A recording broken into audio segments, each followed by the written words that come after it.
Welcome to Clicks and Coffee. I'm Alexander, and here we dive deep into the journeys of entrepreneurs and marketing innovators. Each episode, we uncover the challenges, triumphs, and unique strategies of our amazing guests, giving you valuable insights and inspiration. Our goal is to build a community of growth oriented professionals ready to learn, collaborate, and thrive in the ever evolving world of digital marketing. So, whether you're here for the latest trends or looking for that next big idea, you've come to the right place. Let's get started. And today we've got Dustin Kamali, the head of partnership at Meow, joining us. So for all those of you looking to make the most out of your business checking account, please watch this episode.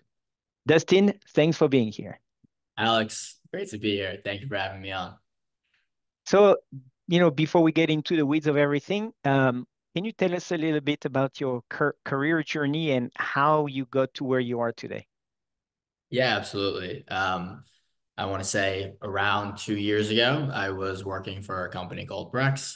I was an SDR there, kind of learned the ropes for cold outreach. Um, Wanted a little bit more, I guess, opportunity. Felt like I had a little bit of a ceiling, and that there was definitely some room in the fintech space to innovate further. Um, Left to join Meow because I saw my CEO on a podcast and he seemed incredibly ambitious.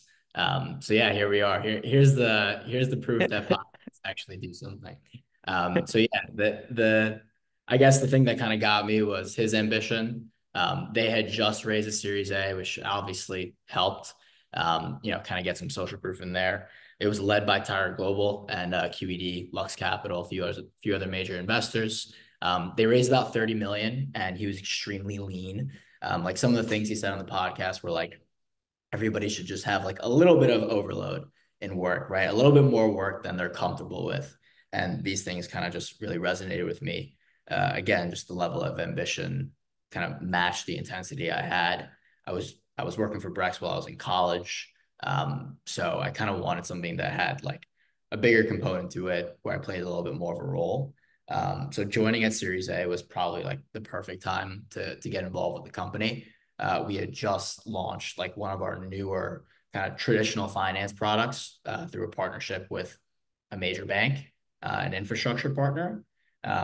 We got started in the weeds on cold outreach. This was like, day zero. You got zero customers on a product. How do you sell it? I'll give you a hint. Cold calling with the name Meow is not going to work on day one.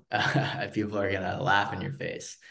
So it's all about coming up with like creative ways and matching your brand value with whatever the market's kind of looking for. I kind of the way I think about this mentally was like, you know, the kind of smaller you are, the less brand value you have, the more it matters what your product can actually do for the other person, right? So like the number one rule in SDRing is like it's not about you, it's about what you can do for the other person. As your company grows, it's a little bit easier. You're not really like rolling the ball up a hill.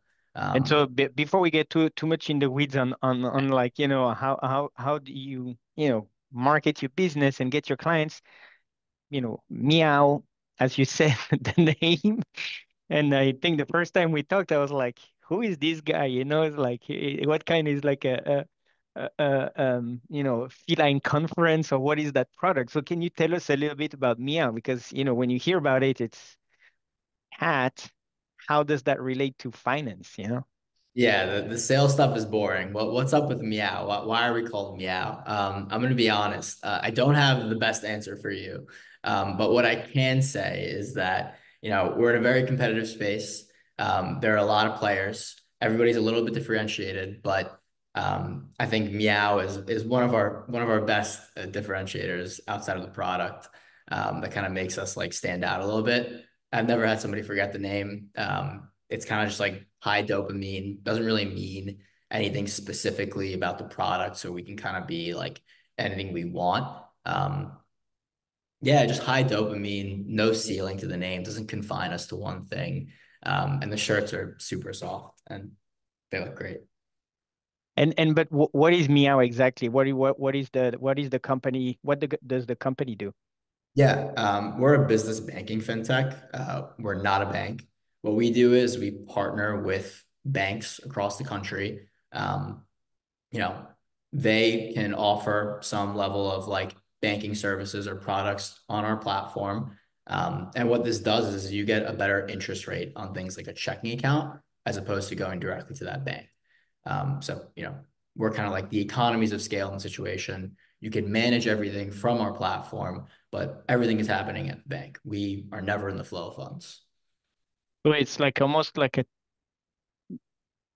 take advanced technology platform for banking. And, as a disclosure, I am a customer of Meow. But one of the things that I really do appreciate is that it's makes your life a little easier when you're trying to do routine banking uh, things.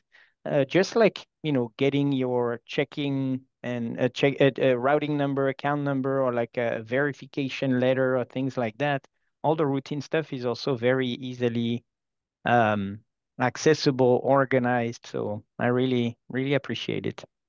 I'm glad you like the platform. I hope we can continue to roll out new things that make you even happier. Yeah, and so so it's not every day that we have I would say a company like this. And so can you let me know how are you guys going after the market? Because you're not a bank, you don't really have any like financial product. Is more of you're a company that kind of gathered a couple of banks, negotiated some rates, and then giving that negotiation back to your customers. Um, and so how do you talk to people about the platform and what is, because I know the 5%, right now the biggest percentage we can get is a little bit over 5%, which is pretty impressive, but is that your main selling point, or how do you get people to come on your platform? Yeah, it's a really good question. So the first thing is that like compliance is number one. Like you put it perfectly. We are not a bank. So how do we kind of convey this value? How do we explain to people why they shouldn't go directly to a bank at first? And I think the value comes from like driving pricing attention by having multiple banks on our platform.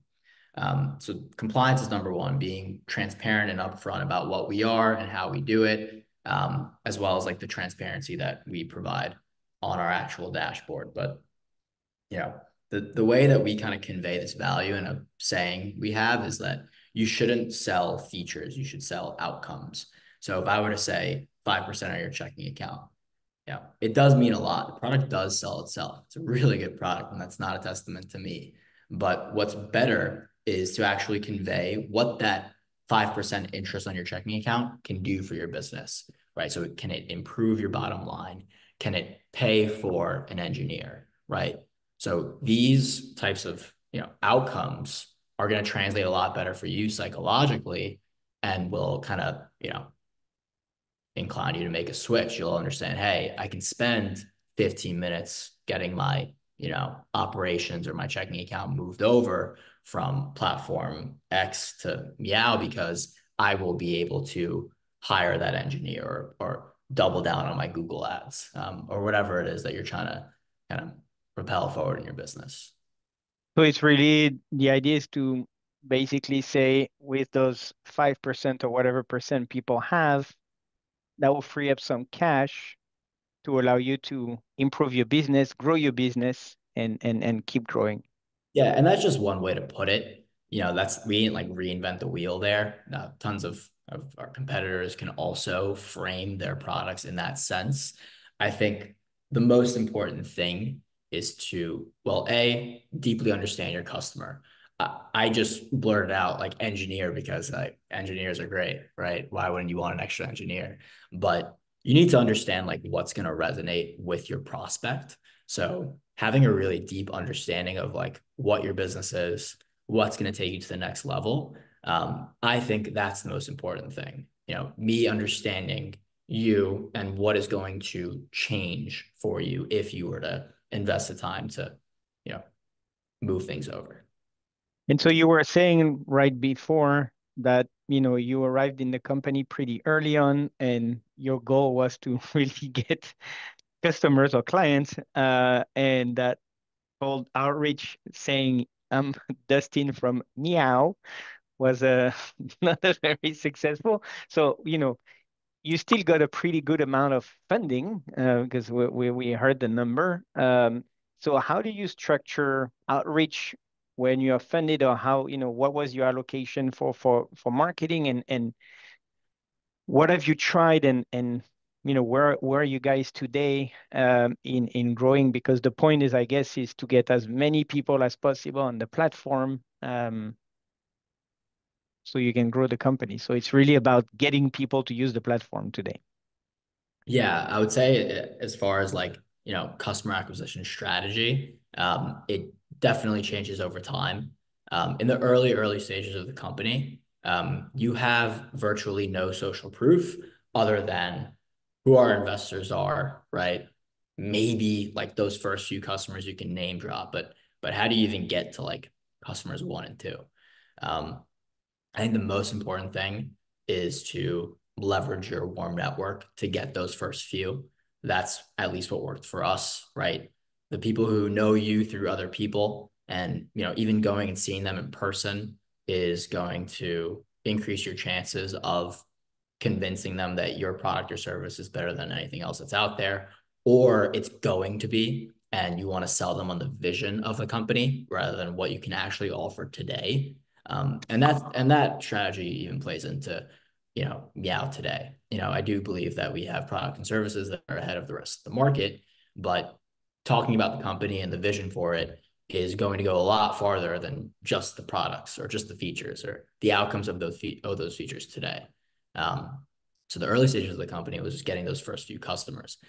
Then you want to talk about your cap table. You want to mention Tiger Global and QED and all these big VCs that are, pretty much well resonated in the market. And you want to go after who knows them, right? So who better than venture-backed startups? So you play in that space, grow market share, get more customers, and that'll kind of play into like your first base of customers. A lot of people say focus, focus, focus. This is extremely important in the early days. So we were pretty much exclusively serving venture-backed startups for around like the first 6 months of having our main products out. It trickled into, I want to say, like social media, which kind of allowed us to expand into different customer segments.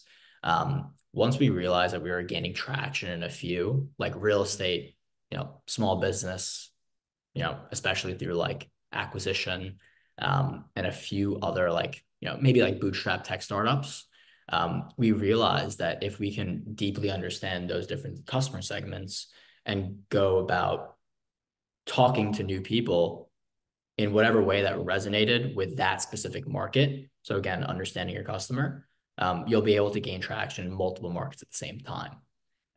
Once you have more and more social proof, that inclines you to do things like, you know, creating partnerships with other companies, right? We struck a few up with, like fund management platforms, for example, when they're, onboarding their customers and they're forming their LLCs or fund, and they want to recommend some, online banking solution.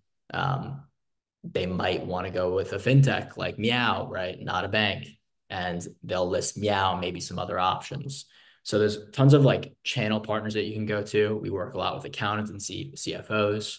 But yeah, you need to kind of get that like first traction going, and you want to leverage that social proof as much as you can as you grow as a business, because it's going to be a lot easier to grow if you kind of lean into your network.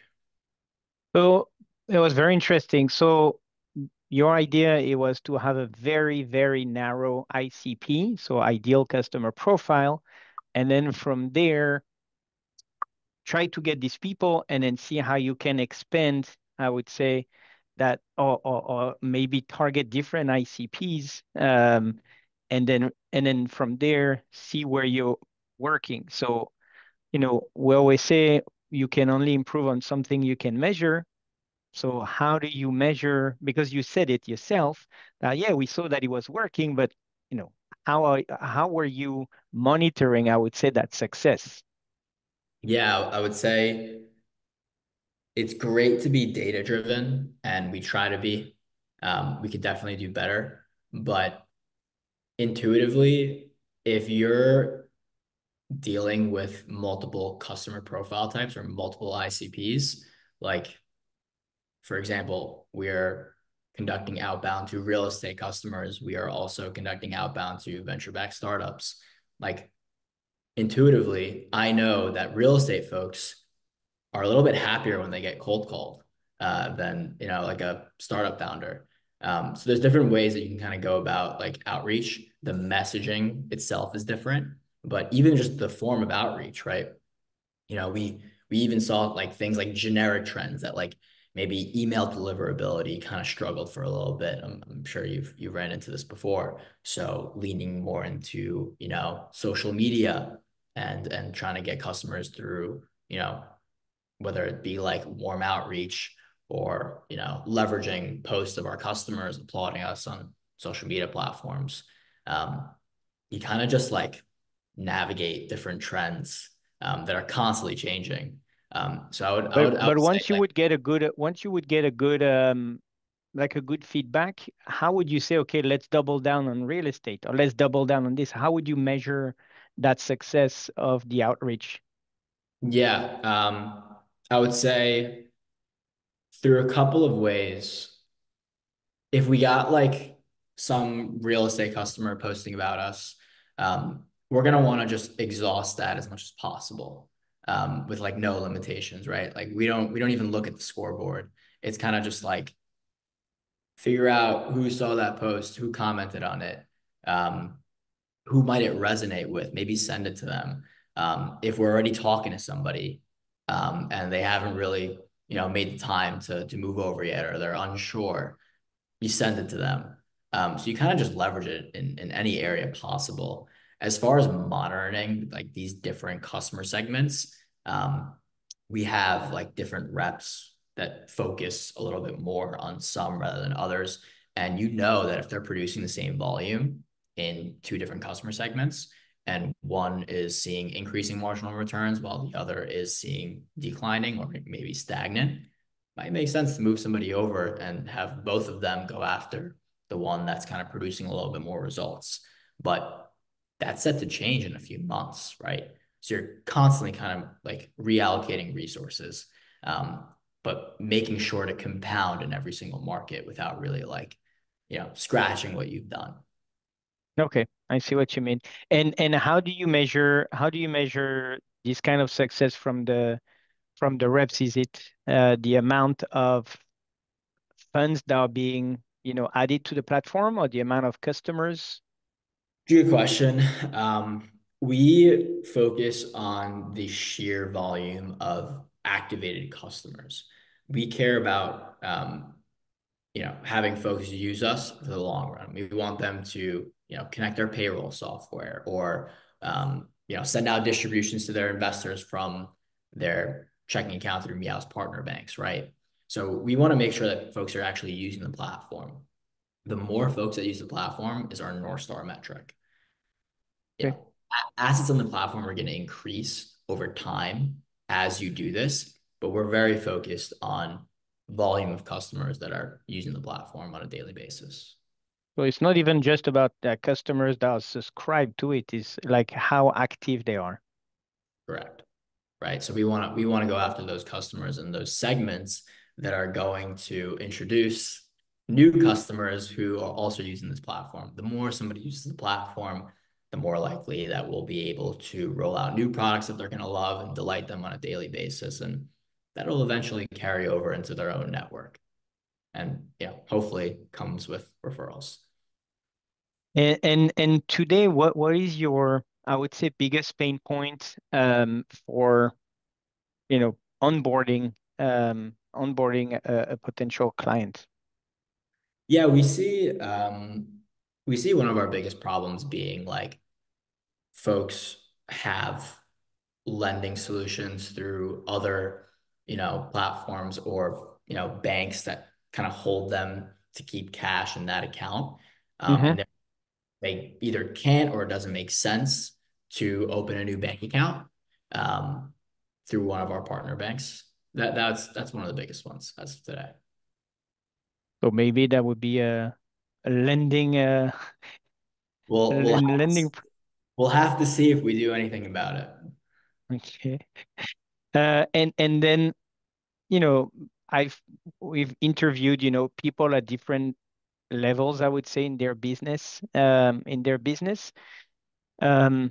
and some of them, bootstrapping their SaaS business to a nice level.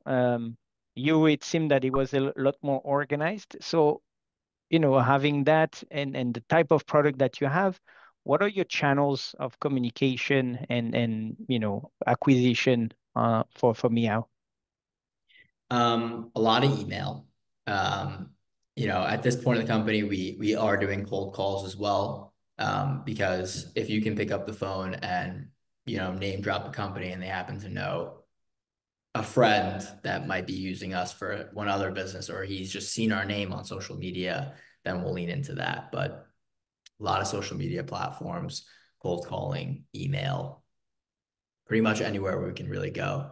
Even in person, we host events with small businesses, startups. I've attended real estate conferences. So anywhere you can go, especially when you're trying to get those first few customers in a specific market, I think showing up in person is probably one of the most effective ways to do that quickly. And emails, what tools are you using? Because also one of the idea of this podcast is to know what tools are people using, because it's not just about telling people, I'm doing emails, but how are you, getting those emails done and getting the success? Yeah, great question. We've found a lot of success with this stack. It's it's probably pretty bare bones, and you might have some ideas. But it goes sales nav, Apollo IO, so you can actually get the contacts and then push those contacts into our CRM, and we use HubSpot. Within HubSpot, we're able to send out sequences, templates, a lot of personalization. I wouldn't say that we're like a volume driven company. We're pretty much like we know who we're going after, and there's specific messaging, and everything's pretty tailored. But that's the stack. Okay, so you're not like spray and pray, you're very more like a sniper type of of cold emailers. Yes, we wanna actually create a relationship with that, and I think there's two reasons for it. One, I think brand value matters. You can be aggressive and people will respect it. But if you're wrong about something in your outreach, like that's not going to elevate your brand in any way. Um, and then thing two is deliverability, right? Like you could spray and pray, but you're going to have to constantly rotate different email domains. And um, I hate doing that. Okay, so you're really the idea is we were talking about cold email, but the point is be super specific, bring value, and that's how you get good results on your email outreach. Do you know? I'm going to ask a little bit of a nerd data question, but do you guys know your reply rate on your cold Yes, outreach?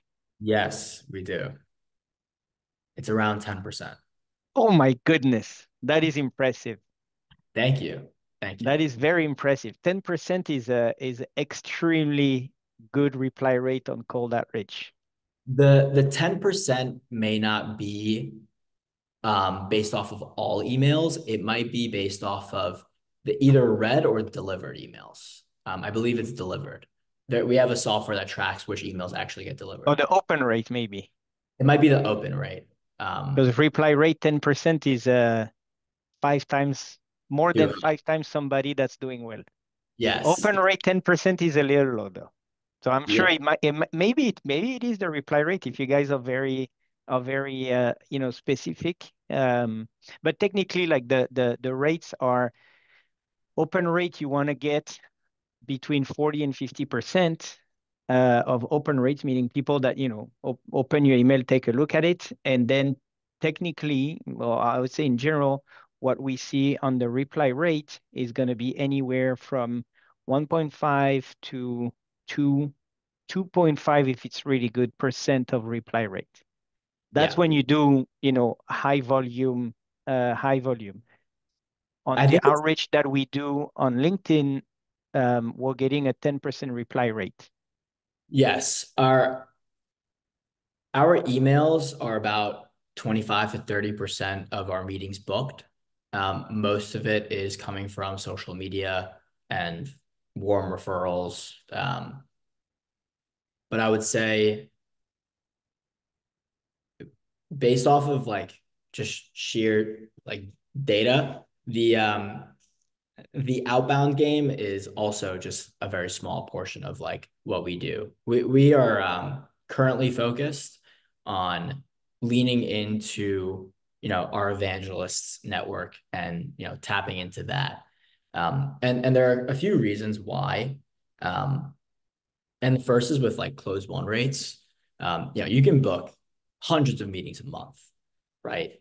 And you can fill up multiple account executive calendars. And if those aren't closing, well, one, you have to look at the actual, closer. Is that closer being efficient? And if the answer is yes, and in our case it is, why aren't deals closing? And you can look into a number of things, right? Customer type, timing, right? Time of the year. You can look into pretty much anything about the specific business, right? And something that we came to realize is that like that data was kind of consistent across the board, right? So how do we increase our close one rates?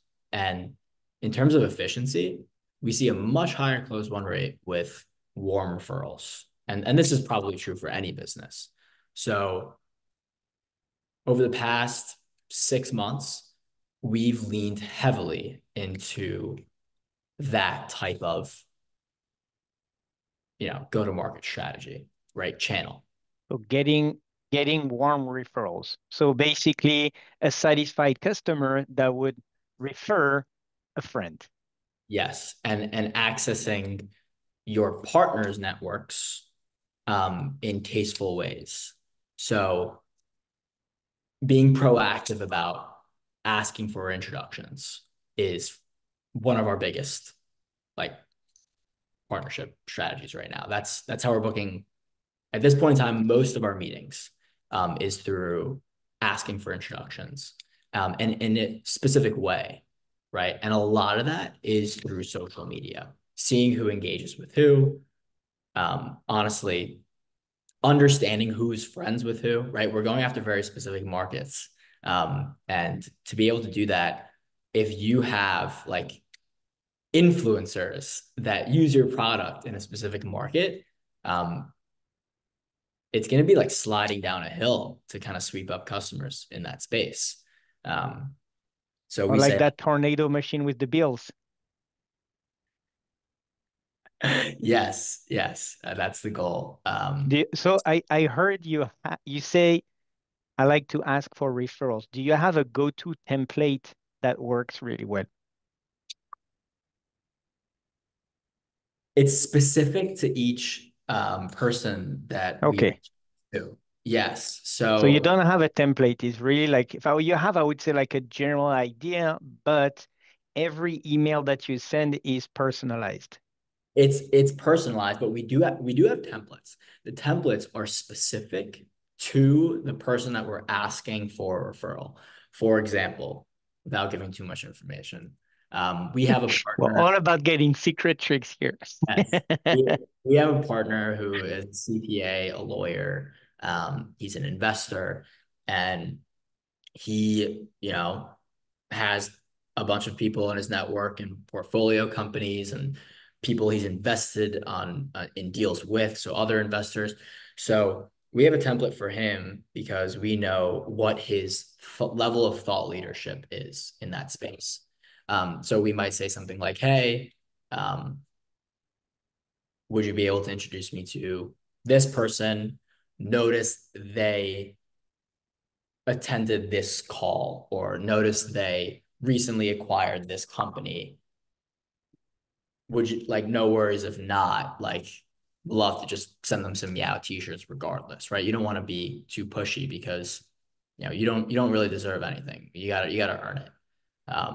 But that's kind of like the messaging we use. I don't know if that's helpful. Yeah, But no, no, no, it makes sense. It makes sense. But it's to be personalized and make sure that you don't send a cold email.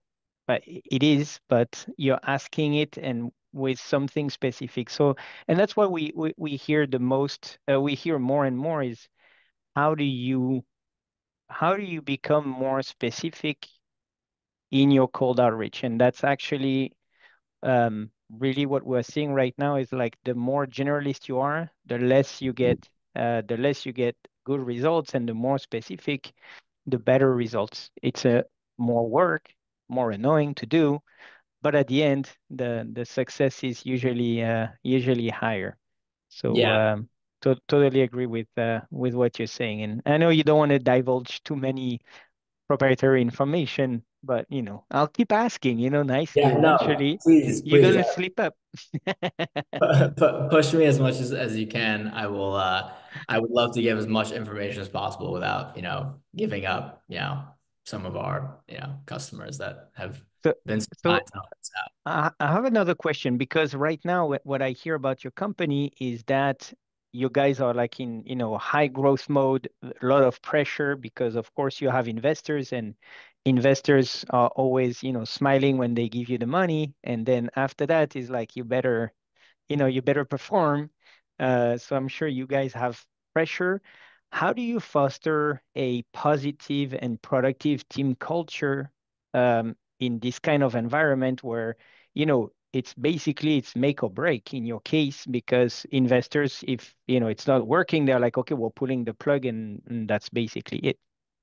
Amazing question. The first thing is not to put yourself in that type of situation. So when we raised our round, I think we had in mind that we weren't going to just burn all that cash at all costs with low capital efficiency to try to grow as much as possible. We wanted to become a competent business. So we recently achieved profitability, and this put us in a position where we don't need to necessarily respond to anybody but ourselves. Um, this is the one of the biggest advantages of us as a business playing in our space. We're here for the long run. We're not here to play short-term games. Um, and I think that's really important because to answer your question, internally, we don't need to create a culture that is focused on anything else other than our customers. Our number one no, I said this before, our North Star is more customers, right? More growth, right? What's your main metric? Is it assets? No, it's more customers. So for everybody in the team, whether you're in sales or not, engineering, and it's pretty much engineering, sales, and operations and compliance as well, but everybody is focused on the customer. The customer is the North Star. Specific example, our CEO, Brandon, there's no task that is below him. He's doing everything. He's in the weeds with us every single day. And if he is messaging somebody on the team, hey, can you get me this, please? Something's happening. I need this to do this for this customer, or I need this because it's something related to the business. Um, we are going to prioritize the customer over that. If he's dealing with another customer, that's a different story. As long as it's routing back to the customer, that comes first. So when you develop a culture like this and everybody is focused on the customer and has that mutual understanding of we are going to delight customers and good things will come from that, you align yourselves on this mission of we believe something about the world. We are going to, you know, shout this from the rooftops and hopefully our customers will join us in the mission. Everything kind of falls into place from there. Yeah, no, that's a great thing. So it's less about churn and burn, but really looking at the really looking at the long terms. So when you have the, I would say, like the chance of being able to do that, then yeah, the outlook and the way you're doing things are a lot more pleasant. Yes, And, and of course there's ways to grow really really fast, but our stage in the company today is to be as capital efficient as possible and do everything organically. that's pretty amazing for a startup to already be profitable. That's not a lot of startup can say that. All right, cool. And so, do you have any upcoming project you're excited about? Any new features coming to the platform that like you're like, oof, next sales call, I'm getting that customer sign right there and then. Our engineers are so amazing that they ship on a weekly basis. And we kind of get to go through that cycle once a week. So yes, there are. I would say the most recent one has been this profit first accounting method. I'm not sure if you've heard of it, but the accounting community kind of revolves around, or a portion of the accounting community kind of revolves around the profit first. You know, they basically split your checking account into 7 different functions, and every time you deposit into the account, different percentages get spread across those different, you know, sub accounts. And our engineers ship the feature that does this automatically. So this kind of puts us in a position where we can approach that accounting community and let them know this is a feature that we have, coupled with, really good economics. Sure. So, and how do we get access to all those weekly releases, We do or how have do you communicate? Yeah, we do have like email internally for, I guess, prospects and customers. That's part of like we use HubSpot, and they get weekly updates or however often we can kind of push them out. Cool. And what is today your favorite app or tool? Today, my favorite app or I tool. mean today, not just today, but I mean like in those days, lately, what has been like the thing that you cannot live without, or that you really enjoy using? I've recently spent a lot more time on Twitter and using that as Twitter kind of, doesn't exist anymore. yeah, sorry, X. X.com. I've recently been using X, and that has been a huge driver for us. But the thing to note is like the business is constantly changing. I think the market is moving really, really quickly as well. So we're constantly going through like different phases of trying new things. Right now, it just happens to be X. So you're in your X phase. Do you post a lot? No, no, I've never You're really been just reading.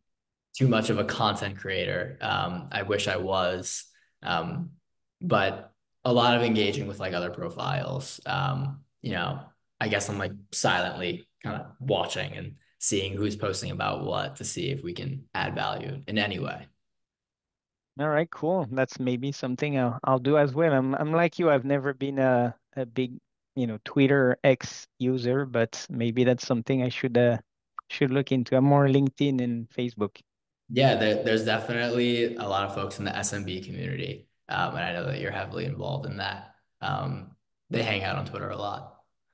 No, the funny thing is one of the things that I realized with X is that it was sometime very easy to reach pretty high level ranked people just because it has a lot of users, but you don't really get bombarded with messages or questions, and it's easier to get a hold of these people. So for anybody that's listening to the podcast and want to reach specific people, try your luck on X. Yeah, and the thing is, you don't even have to use a specific platform to try to get in touch with that person, right? If you can just figure out who they are, it's a good way to figure out what kind of space they're dealing in. And you don't have to reach out on that platform. You can figure out how to get their information or their contact from LinkedIn and then push that into Apollo and into your HubSpot. So it doesn't have to be the channel for the outreach. It could just be something that sparks an idea of like, hey, this is where I want to prospect. Cool. All right. And one of the question I always ask in my podcast, which could be an entire that could be an entire another episode, an entire episode, but in a couple of sentences, what are you excited about in the world of digital marketing, and what are you worried about?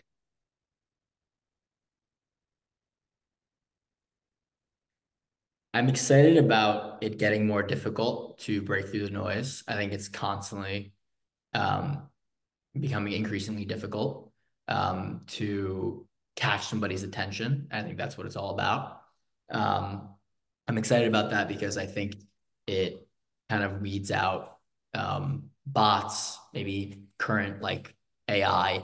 And the thing that I'm most worried about is people not really looking at like the true outcomes of spray and pray and continuing to do that and just having way too full of an inbox. I'm not worried for us specifically because, you know, if you are the type of company that is lean enough to pivot and navigate different, you know, kind of market cycles or just like trends, you'll figure out a way to make it work.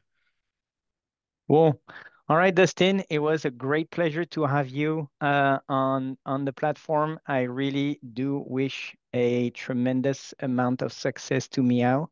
And because of I'm a client, so I really wanted to keep going. Really wanted to keep going, and hope to maybe have you next year once you guys have grown into a humongous company and have a total different way of reaching out customers. Would love to be back on. Really, really enjoyed this. Wishing you nothing but success as well. And yeah, had a great time. Thank you.